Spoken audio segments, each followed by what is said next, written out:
Senhor e Salvador Jesus. Irmãos, abrindo nossas Bíblias em João, capítulo 14. Capítulo 14, versículo 1, irmãos. Aqui Jesus ele nos faz uma promessa aqui, irmãos, e uma garantia. Nos dá uma garantia muito grande para podermos seguir na caminhada, irmãos. João capítulo 14, versículo 1, ele diz assim: não se turbe o vosso coração. Credes em Deus, crede também em mim. Então ele está dizendo, não fiquem com medo. Não fiquem atormentados. Creem em Deus, credes também em mim.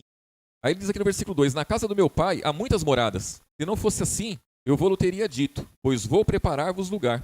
E se eu for e vos preparar lugar, virei outra vez e vos levarei para mim mesmo, para que onde eu estiver, estejais vós também.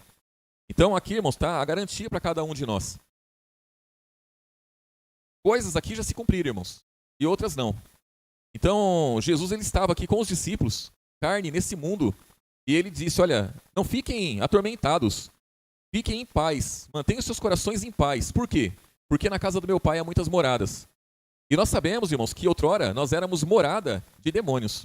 E hoje nós continuamos sendo moradas, né? Cada um de nós somos moradas. Hoje do Espírito Santo, hoje de Jesus. Mas antigamente era dos demônios. Mas ele diz, olha, lá na casa do meu pai há muitas moradas. E por essa morada, irmãos, é por essa morada que está lá com o pai. Essa que nós buscamos, essa que nós esperamos, essa que é a definitiva, essa que é para a eternidade. Então nós estamos nesse mundo por um curto período de tempo. E as tribulações também fazem parte desse mundo, fazem parte dessa vida. E é por um pouco de tempo. Tudo que os irmãos imaginarem, que traz angústia, que traz tribulação, que traz decepções e sentimentos, e tudo isso, irmãos, é tudo concernente a essa vida. Tudo isso vai passar. E ele está garantindo algo lá de cima, algo lá no céu, algo para ser lá para a eternidade, irmãos. Então ele diz, na casa do meu pai há muitas moradas. Se não fosse dessa forma, eu não teria dito para vocês. Agora eu vou lá, eu vou preparar lugar. E se eu for e preparar lugar, eu vou vir outra vez. Então ele não veio ainda. Ele não veio ainda, ele vai vir. Para quê? Para buscar cada um de nós. Ele já veio resgatar, né, irmãos?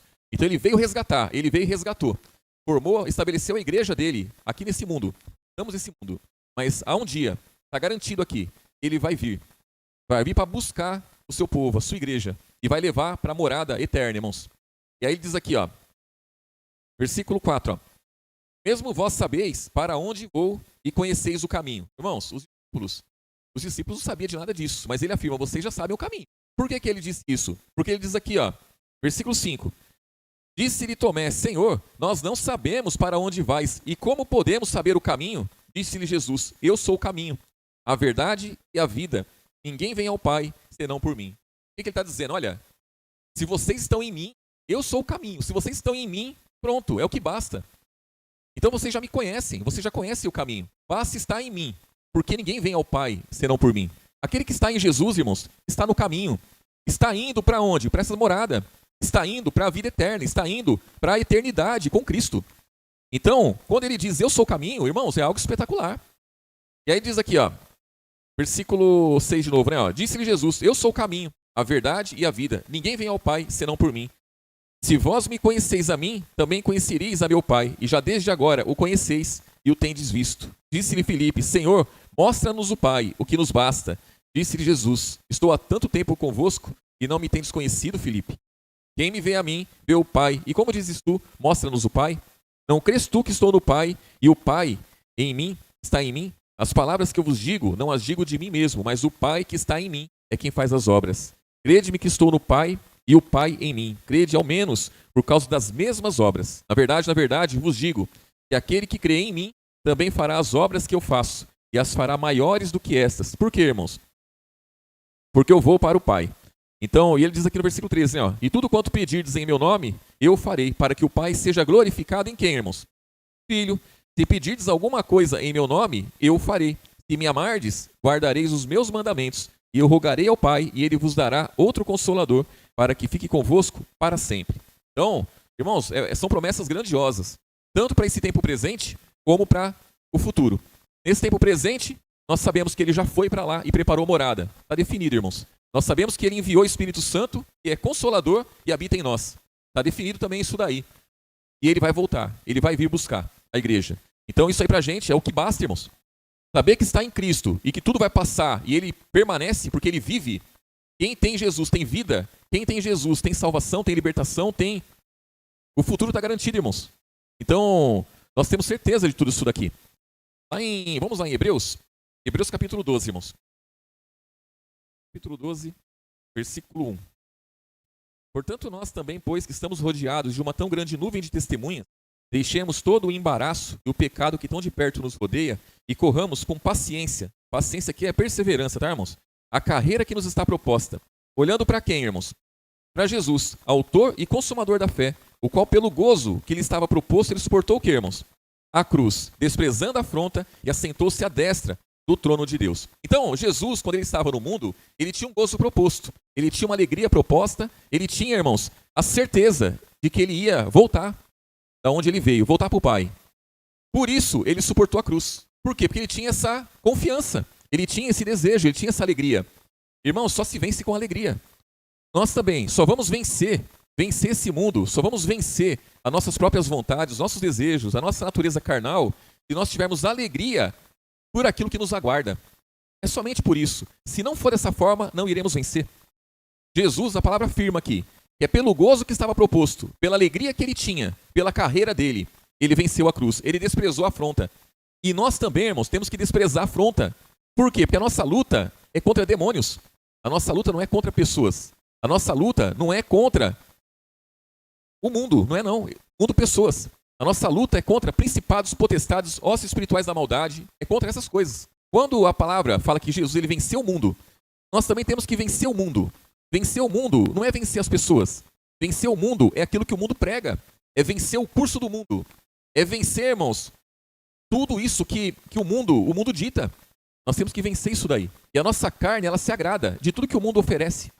A nossa natureza terrena, ela se agrada disso. A natureza humana, ela se agrada de tudo que não presta.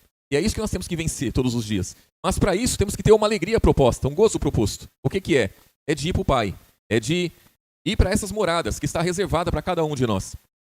Aqui diz aqui, ó, versículo 3. Considerai, pois, aquele, quer dizer, Jesus, né? Que suportou tais contradições dos pecadores contra si mesmo, para que não enfraqueçais, desfalecendo em vossos ânimos. Olha que coisa, irmãos. Imagine Jesus, se ele estivesse lá, indo para a cruz, carregando aquela cruz pesada, o povo zombando dele, o povo ali falando um monte de besteira. Se ele olhasse para aquilo, o que ele ia fazer, irmãos? Ele ia jogar a cruz e ia desistir. Pronto, acabou, irmãos. Ele ia negar o Pai, ele ia negar toda a palavra que ele sempre pregou. Ele ia dar um de doido ali, tá tudo certo, irmãos. Ia abandonar tudo. Ia jogar tudo pro alto. Mas aí, ele não olhou para isso, irmãos. Ele não olhou o que os pecadores faziam. Ele não olhou a zombaria que estava sobre ele, nada disso. Ele tinha um propósito. E é pelo propósito que ele venceu. É o propósito que estava nas mãos dele. Ele venceu. Então ele pensou em mim. Ele pensou em vocês. Ele pensou o que ia proporcionar aquele sofrimento dele para aqueles que haviam de ser salvos. E aí ele foi lá e venceu. Nós também da mesma forma, irmãos. Nós temos que lutar cada dia, com todas as forças, por aquilo que está proposto a nós. E aí diz aqui, ó. Versículo 5, né? Ó. É versículo 4. Ainda não resististes até o sangue, combatendo contra o pecado, e já vos esquecestes da exortação que argumenta convosco como filhos? Filho meu, não desprezes a correção do Senhor, nem desmais quando por ele fores repreendido, porque o Senhor corrige o que ama, e açoita qualquer que recebe por filho. Se suportais a correção, Deus vos trata como filho, porque que filho há a quem o pai não corrija? Mas se estáis sem disciplina, da qual todos são feitos participantes, sois então bastardos e não filhos. Além do que, tivemos nossos pais, segundo a carne, para nos corrigirem, e nós os reverenciamos. Não nos sujeitaremos muito mais ao Pai dos Espíritos para vivermos? Porque aqueles, na verdade, por um pouco de tempo, nos corrigiam, como bem lhes parecia, mas este, para nosso proveito, para sermos participantes da sua santidade. E, na verdade, toda correção ao presente não parece ser de gozo, senão de tristeza, mas depois produz um fruto pacífico de justiça nos exercitados por ela. Então ele está dizendo que a luta que nós passamos hoje, irmãos, nós não resistimos até o sangue combatendo contra o pecado. Nós não passamos nada do que Jesus passou. Ele passou muito mais como homem, que ele estava aqui. E, quando fala da correção, nós não podemos desprezar a correção. Nós temos que nos alegrar na correção. E aí os irmãos falam assim, mas eu não vejo Jesus com chicote batendo na gente. Não é isso não, mas é as lutas que você enfrenta e que ele permite que você passe. Então as dificuldades que você enfrenta, e ele permite que você passe por ela. Por quê? Porque ele sabe que isso vai gerar fortaleza em você. Sabe que isso vai gerar confiança em você. Quanto mais nós passamos pelas aflições e vencemos, mais forte nós ficamos. Mas mais palavra de vida nós vamos ter para ajudar aqueles que hão de ser salvos. Então isso faz parte, irmãos, é alimentação do espírito, não é da carne. Se ele estivesse cuidando da nossa carne, seria muito fácil. Mas cuidar do espírito é muito mais difícil. Você, irmãos, está numa guerra, numa batalha carnal, é muito simples. Quem pode mais chora menos, o mais forte vence, não tem problema nenhum. Agora, uma batalha espiritual, vence aquele que luta com armas espirituais. E quais são as armas espirituais? Se nós olharmos para as armas carnais, irmãos, e olharmos para as armas espirituais, se você estiver num embate, se você estiver diante de uma luta e oferecer para você as armas carnais e as armas espirituais, se você tiver olhos carnais, você vai desprezar as armas espirituais, vai pegar as armas carnais. Porque as armas carnais vai trazer confiança para a sua carne. As armas espirituais é uma afronta contra a nossa carne. A palavra da verdade, irmãos, quando Jesus fala assim, eu sou o caminho. Esse caminho o mundo não quer, irmãos. Esse caminho é loucura para o mundo. Eu sou a verdade. Essa verdade maltrata a nossa carne. Essa verdade aí não dá certo. Ela não tem nada a ver com a nossa carne. Ela tem a ver com o nosso espírito. Eu sou a vida, irmãos, a vida de Jesus não tem nada a ver com esse mundo, é o contrário. Para eu ter a vida de Jesus, eu tenho que morrer. Para eu ter as armas espirituais, eu tenho que negar as armas carnais. Então, irmãos, a salvação é para aqueles que querem salvação mesmo. A palavra fala que o reino de Deus ele é tomado à força. Temos que empregar força para entrar, temos que empregar força para ver, temos que empregar força para perseverarmos.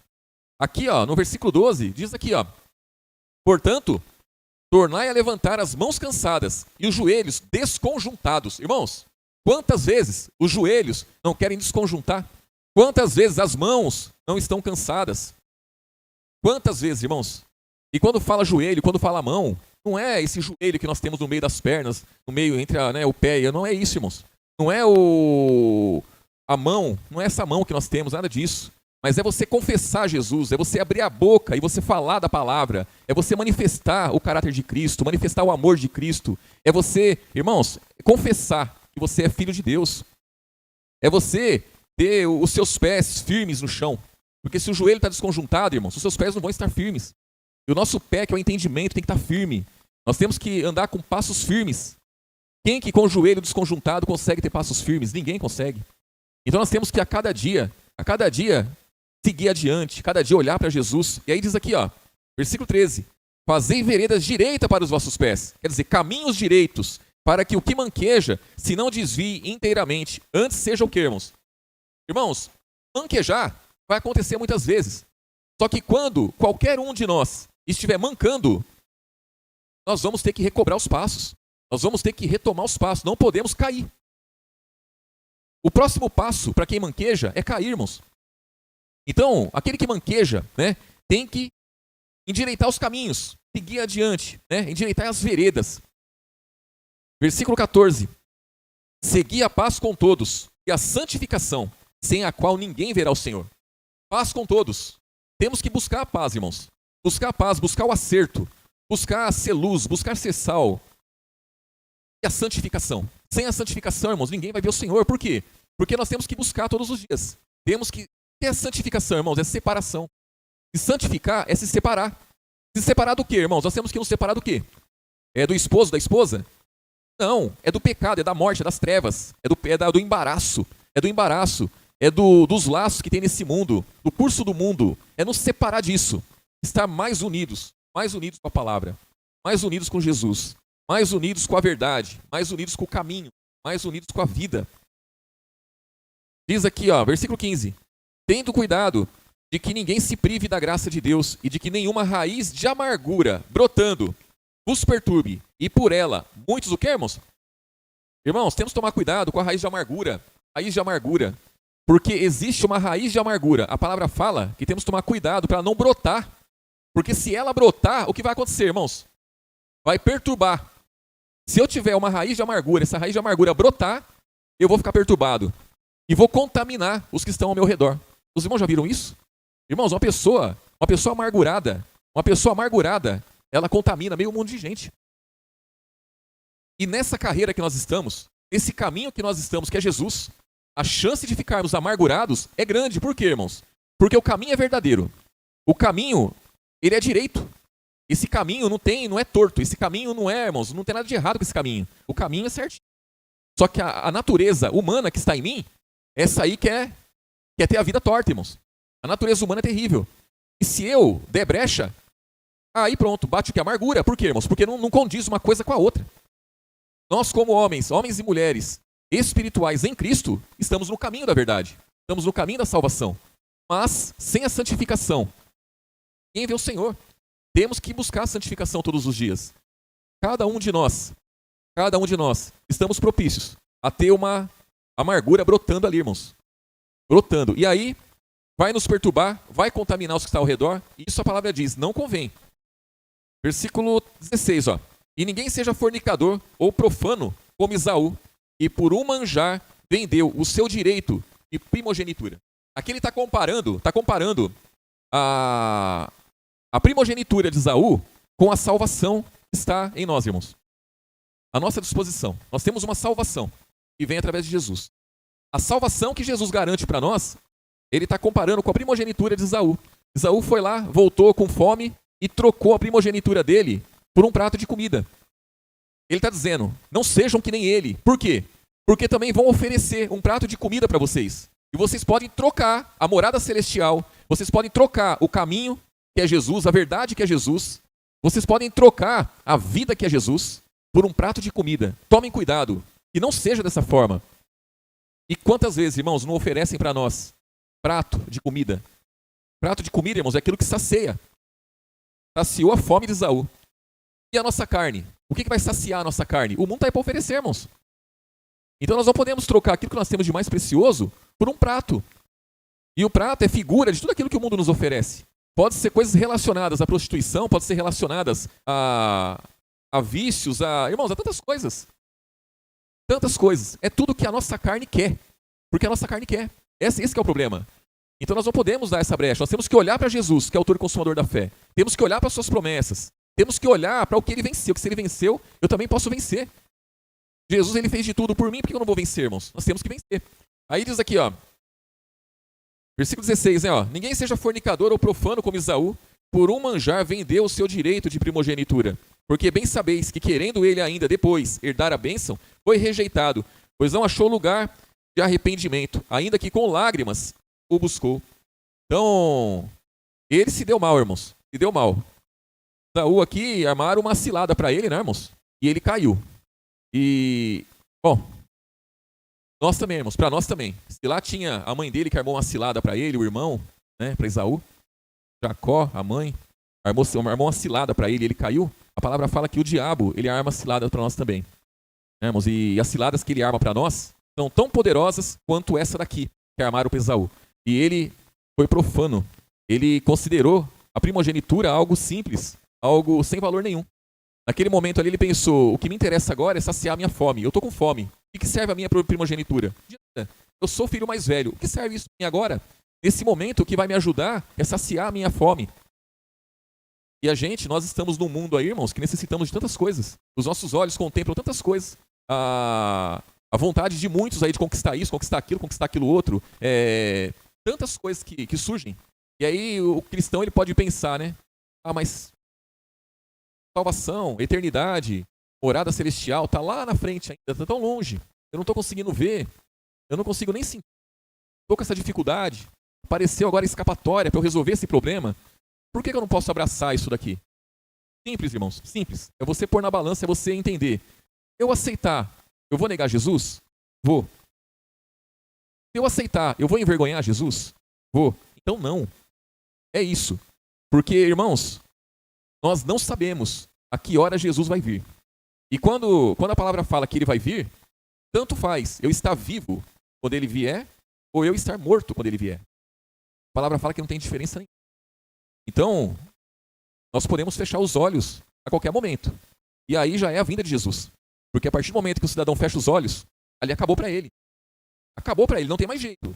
Então nós não sabemos. Então, o dia é hoje, o dia é agora. Não importa o que está ao nosso redor, irmãos. A palavra fala, vocês estão cercados. Vocês estão rodeados de uma tão grande nuvem de testemunhas. Irmãos, essas testemunhas são todos que estão ao redor. São todas as pessoas desse mundo. São os parentes, são os amigos, são os colegas de trabalho, são todos. São também os demônios. São os demônios, tudo. São tudo testemunhas. Estão ao nosso redor. Aí diz, correi com paciência, carreira que vos está proposta, olhando para Jesus. Então existe uma carreira proposta para nós. Existe uma esperança para nós. Existe uma palavra, irmãos. E existe também essas testemunhas, existe pecado, embaraço. Temos que deixar o pecado, deixar o embaraço. Muitas vezes nós olhamos muito para o pecado e nos esquecemos do embaraço. Tem coisas, irmãos, tem coisas que não é pecado ainda, mas é um embaraço. E o embaraço ele pode tornar um pecado lá na frente. O embaraço ele pode derrubar o cristão. Então nós temos que tomar muito cuidado com os embaraços. É o que está escrito em Coríntios, não é, irmãos? No capítulo 6, capítulo 10 também. Todas as coisas me estão listas, mas nem todas convêm. Todas as coisas me estão listas, mas eu não me deixarei dominar por nenhuma delas. Não é? Então, irmãos, nós não podemos ser dominados por nada. Tem coisas que você olha pelo seu entendimento e fala assim, é lícito. O que é lícito? Não é proibido. Eu posso fazer. Mas aí você pensa, convém eu fazer? Se você entender que não convém fazer, não faça. Não faça, irmãos, porque é um embaraço. Pode ser um embaraço, pode ser um laço. Então não convém fazer, não faça.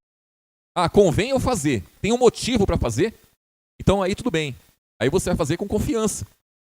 Agora, se fizer algo, irmãos, sem confiança, vai pecar. Porque não tem confiança em fazer, é porque não convém. Então isso que nós temos que ter, irmãos. O que não convém, não se faz. Para podermos ter nossos passos firmes. Senão, o joelho vai desconjuntar, a mão vai se cansar, os passos vão ficar tortuosos, as veredas, os caminhos vão ficar tortuosos, não vai dar certo para o cristão. Mas se nos mantermos firmes, glória a Jesus, aí dá certo, amém, irmãos? Vamos orar, agradecer a Jesus?